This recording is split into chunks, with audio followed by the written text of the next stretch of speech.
Magandang araw po. It's been great to be with the selected mayors and LGUs in this forum, organized by the Galing Pook Foundation, the Local Government Academy, and the League of Cities of the Philippines.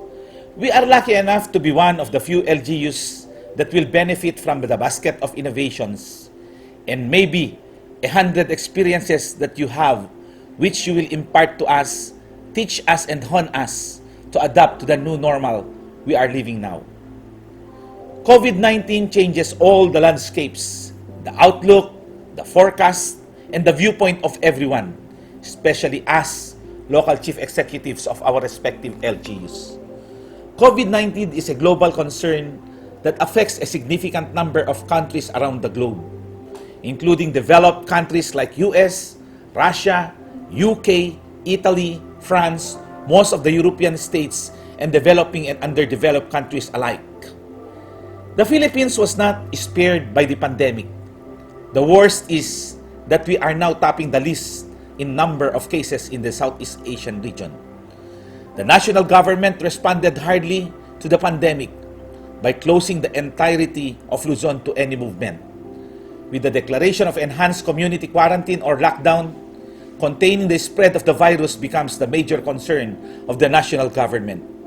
With the Interagency Task Force for the Emerging Infectious Disease as the central agency tasked to promulgate and enforce and centralized management and prevention policy. The City of Ilagan, lending its share in the prevention and management effort of the government to prevent COVID-19, has initiated various innovations in helping contain the spread of the said virus into the city.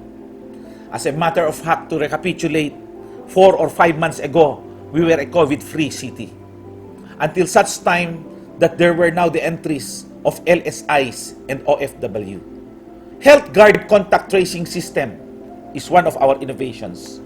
Foremost among the innovations we have is our automated contact tracing system, the Ilagan Health Guard contact tracing system. Through the partnership we established with Isabela State University, the College of Information Technology designed the system, which is now being implemented by the city government of Ilagan. The objective of the systems are to establish a contact reporting platform for residents of the city of Ilagan, to generate contact tracing report for the use of the city interagency task force, to generate reports that will aid the LGU in extending social services and other interventions.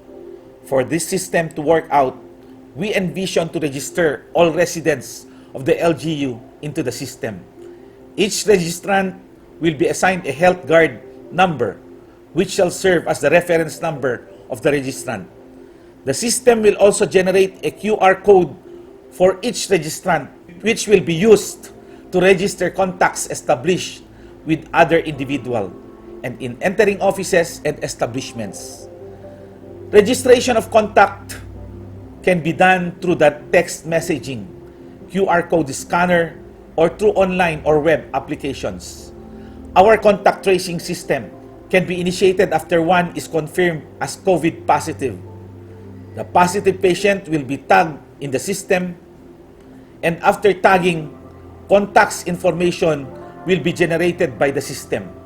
It will list the direct contacts made by the COVID-19 positive, including offices and establishments frequented and their exact address. These direct contacts will be notified by the system that they are in contact with a COVID-19 patient, and they will be advised to stay put until our contact tracing team locate and reach out to them. The system will also immediately determine the exact address of all contacts, which shall be the basis of the city task force to declare or not to localize lockdown. The direct contacts will immediately be isolated, tested, and brought to the isolation facilities. The immediate and timely conduct of contact tracing can be prevented the possible spread of the virus and can now contain the possible local transmission of this disease. The city government can immediately restrict movement of people to stop further establishments of contact. What is unique in this system is that this will also generate data analytics that will guide and help the city task force in responding to the situation. It will display the possible concentration of infected contacts or the locations of direct contacts that will aid the city task force in determining the critical zone area, the containment zone, and the buffer zone pursuant to existing protocols by the National Task Force on COVID-19. It will also generate report on cases by barangay and the trend of infection from day to present. The system also provides updated information on current COVID-19 situation of the city. That includes non-COVID cases, PUM local cases, PUM LSI cases, PUM OFW cases, suspect cases, probable cases, and confirmed cases. You can also view the situation of our quarantine facilities as to how many spaces are still available. You can also monitor the number of tests conducted by RTD or by RT-PCR and the location of the confirmed positive cases. The system will also generate analysis for social interventions such as health, social services, education, and other support and assistance. We are happy to inform you that our system is now considered by our regional interagency task force to be part of their contact tracing system and for replication to the different LGUs in the region. Number 2, the online entry and exit pass. Our control begins right at the doorstep of the city, strengthening the border control protocols of the entry and exit of people. One of the measures established to control and manage especially the entry of people coming into the city is the application of entry pass through online. The objective of this measure is to manage the entry of LSIs and returning overseas Filipino vis-a-vis our quarantine facilities capacity. If they intend to return or travel to the city of Iligan, they must first apply for entry pass through our online. All applicants will be given their schedule of entry and will only be allowed to enter on the date indicated in their entry pass. They will be informed likewise online when and what are the other requirements necessary for entry. This management of entry of people prevents overcrowding in the quarantine facilities, as we discourse sending them on home quarantine as a matter of policy of the Department of Health unless requirements will be satisfied allowing home quarantine, including the provision of an isolated room with dedicated restroom and bathroom and kitchen. The measure is also in consonance with the recommendation of the Secretary of the ILG, Secretary Anyo, to manage the LSIs by consolidating them and set specific dates for their return in order to be able for LGUs to be prepared in terms of quarantine facilities. The same is true to the people going out of the city. They have to apply for exit pass to be able to go out and can return back in using the same pass. Non-essential travels will be denied during localized lockdowns to prevent any movements of people while the city is conducting contact tracing activities. Going online saves the LGU from the cost of reproduction and other expenses and time and effort responding to these applications physically and in face-to-face. It will also safeguard the City Hall frontliners from any transmission due to physical and face-to-face interaction. The forms are available online and accessible to everybody, especially those outside of the city. Managing the applications is more convenient for both the City Hall employees and the applicant. Number 3, the City of Iligan COVID-19 testing facility. I would like to inform you that the City of Iligan COVID-19 testing facility is now under construction, and in 3 weeks, it shall be operational. It is the response of the city government to the government effort to reduce backlog in COVID-19 testing. Iligan will become the first LGU in the region to have its own COVID testing facility, and it will help in increasing the percentage of COVID testing efficiency of the region.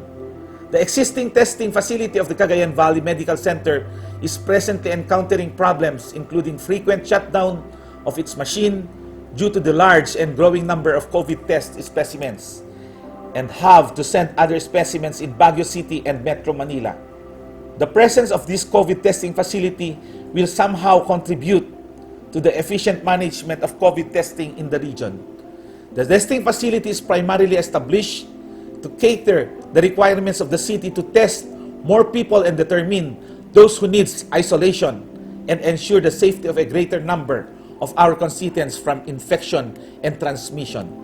We adhere to the protocol being enforced by the national government of test, isolate, treat, and reintegrate. Basically, the more people we test, the more likely we can prevent the spread of the virus. The establishments of the COVID-19 testing facility in the city will also cater to the testing requirements of southern part of the region and will reduce the overflowing number of COVID testing requests in the CVMC. The construction of the testing facility was supervised by the personnel of the DOH Central Office and the Research Institute for Tropical Medicine to ensure its compliance to existing guidelines. In maybe in 3 weeks, the testing facility is expected to begin its operation. From these different modes of COVID-19 responses, surely the City of Ilagan did its best and continuously doing so in contributing to the government's goal of preventing and containing COVID-19 and help attain its objective of flattening the curve. It is our way of sharing our responsibility and making our presence felt in this very challenging period of fighting COVID-19. While we recorded a number of COVID-positive cases, at least 95% were detected right there in our control checkpoint and were immediately brought to our quarantine and isolation facilities before they were referred to the admitting hospitals. While we cannot stop at this point in time the occurrence or presence of COVID cases coming into the city, at least we can limit or prevent its transmission into the community. We detected and stopped the possible transmission by our strict enforcement of our health protocols and the enforcement of all the measures established. We have put in place a coordinated and well-complemented measures that can monitor, detect, isolate, and treat people of COVID-19. The city government of Ilagan, under my leadership, this humble representation, and as a survivor of this pandemic, will always do our best to protect our fellow Ilagueños, make them safe, and let them live not in fear of the virus, but in the convenience of a safe environment, knowing fully well that they have a local government they choose to protect and lead them in this time of pandemic. We are always guided by this maxim, Salvere Omnibus, meaning good health for all Ilagueños. Again, thank you and mabuhay. To God be all the glory.